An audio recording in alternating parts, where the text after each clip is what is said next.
Bismillahirrahmanirrahim. Assalamualaikum warahmatullahi wabarakatuh.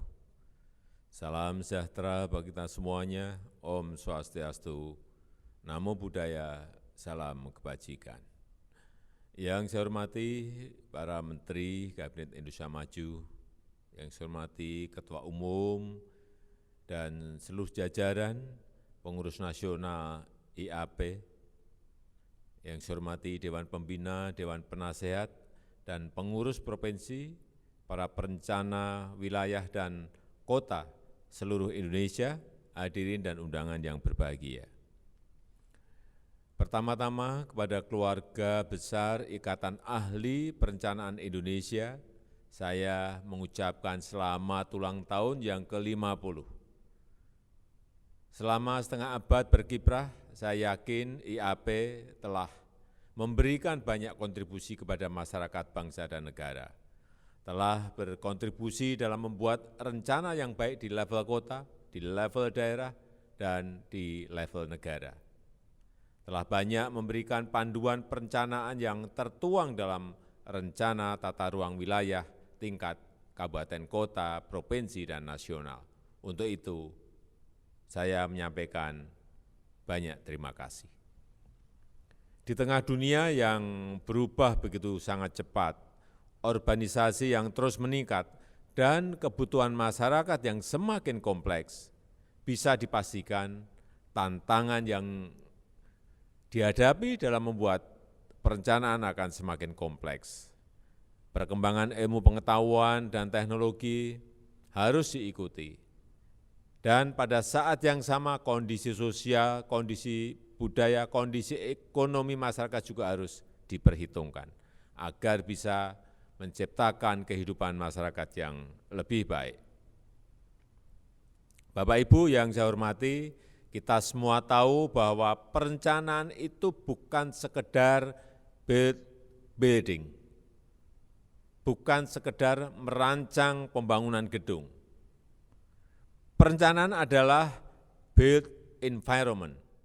Perencanaan adalah membangun tempat hidup yang bisa mempengaruhi kesehatan masyarakat, interaksi sosial, akar budaya, efisiensi ekonomi, dan kenyamanan hidup, yang sangat mempengaruhi kebahagiaan dan kreativitas warganya.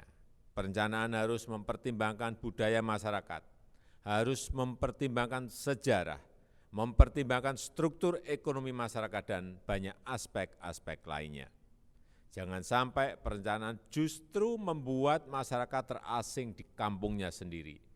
Jangan sampai perencanaan memicu kemacetan lalu lintas, membuat biaya hidup semakin mahal dan semakin tidak sehat. Jangan sampai perencanaan hanya silau dengan perkembangan teknologi yang tidak diintegrasikan dengan kebutuhan dasar masyarakat. Sebagai contoh, belakangan ini sangat populer istilah smart city dan smart home. Smart city seringkali hanya diartikan sebagai smart digital city. Hanya diartikan sebagai kota yang terkoneksi secara digital dan melakukan banyak otomasi dengan menggunakan Internet of Things dan perangkat digital lainnya. Demikian pula dengan smart home yang lebih diartikan sebagai rumah yang diotomasikan oleh Internet of Things. Buka pintu, buka gorden, menyalakan lampu, dan lain-lainnya secara otomatis. Bahkan juga memasak secara otomatis dikendalikan dari jarak jauh. Pengguna rumah dimanjakan oleh perangkat dan sistem kerja yang serba otomatis yang dikendalikan dari jauh. Namun, saya ingin memberikan beberapa catatan tentang ini.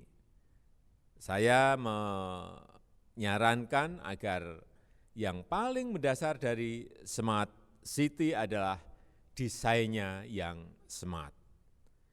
Dasar dari smart city adalah smart design city yang memberikan kenyamanan sempurna untuk warganya, yang kemudian dibantu oleh perangkat digital untuk meningkatkan kenyamanan warganya.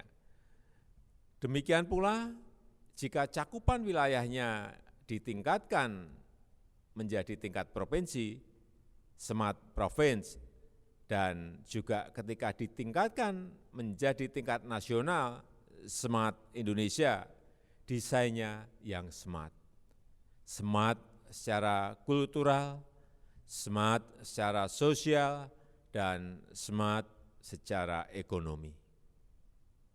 Dan kemudian ditopang oleh teknologi termasuk otomasi Internet of Things yang meningkatkan kebahagiaan warganya. Bapak Ibu yang saya hormati, kita Indonesia harus memiliki kekhasan sendiri ketika membuat perencanaan wilayah maupun perencanaan kota. Kita harus belajar dari negara-negara lain, tetapi kita tidak bisa hanya sekedar mengkopi saja perencanaan wilayah dan kota di negara-negara lain. Sebab aspek lingkungan, aspek sosial, aspek budaya, dan aspek ekonomi harus diperhitungkan dalam perencanaan itu. Salah satu yang saya minta untuk dirancang dengan matang adalah bagaimana kita membangun kota yang semakin inklusif, terbuka bagi seluruh warganya. Bagaimana kita merancang jalan yang aman dan nyaman digunakan untuk pejalan kaki, untuk pesepeda, untuk yang naik motor maupun mobil. Bagaimana kita merancang kompleks pertokoan yang tidak eksklusif untuk kelas atas saja, tetapi juga mix, campur dengan untuk konsumsi masyarakat bawah. Bagaimana kita merancang yang mix antara kantor, tempat tinggal, agar tempat tinggal para pekerja tidak terlalu jauh dari tempat kerjanya. Bagaimana kita merancang desain kota yang mengamankan sungai dan membuat warganya cinta terhadap sungai-sungainya. Rumah menghadap sungai misalnya, bisa menjadi salah satu cara yang seharusnya tertuang dalam perencanaan. Desain perencanaan wilayah dan perencanaan kota yang dirancang dengan matang akan berkontribusi besar terhadap kualitas hidup warganya, terhadap kualitas lingkungan, kegiatan ekonomi, sosial dan budaya, serta terhadap citra Indonesia di mata masyarakat internasional. Mari kita jadikan kota-kota di Indonesia menjadi smart city yang diawali dengan desain yang smart. Mari kita jadikan provinsi-provinsi di Indonesia menjadi smart province yang diawali dengan desain yang smart.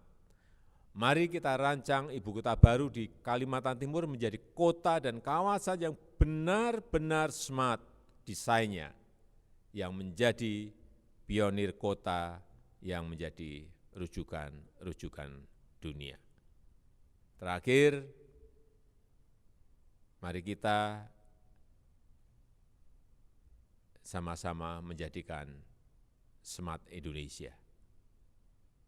Terima kasih, dan dengan mengucap Bismillahirrahmanirrahim, acara peringatan 50 tahun berdirinya Ikatan Ahli Perencanaan Indonesia, saya buka hari ini. Terima kasih. Wassalamualaikum warahmatullahi wabarakatuh. Om Santi Santi Santi Om. Namo Buddhaya.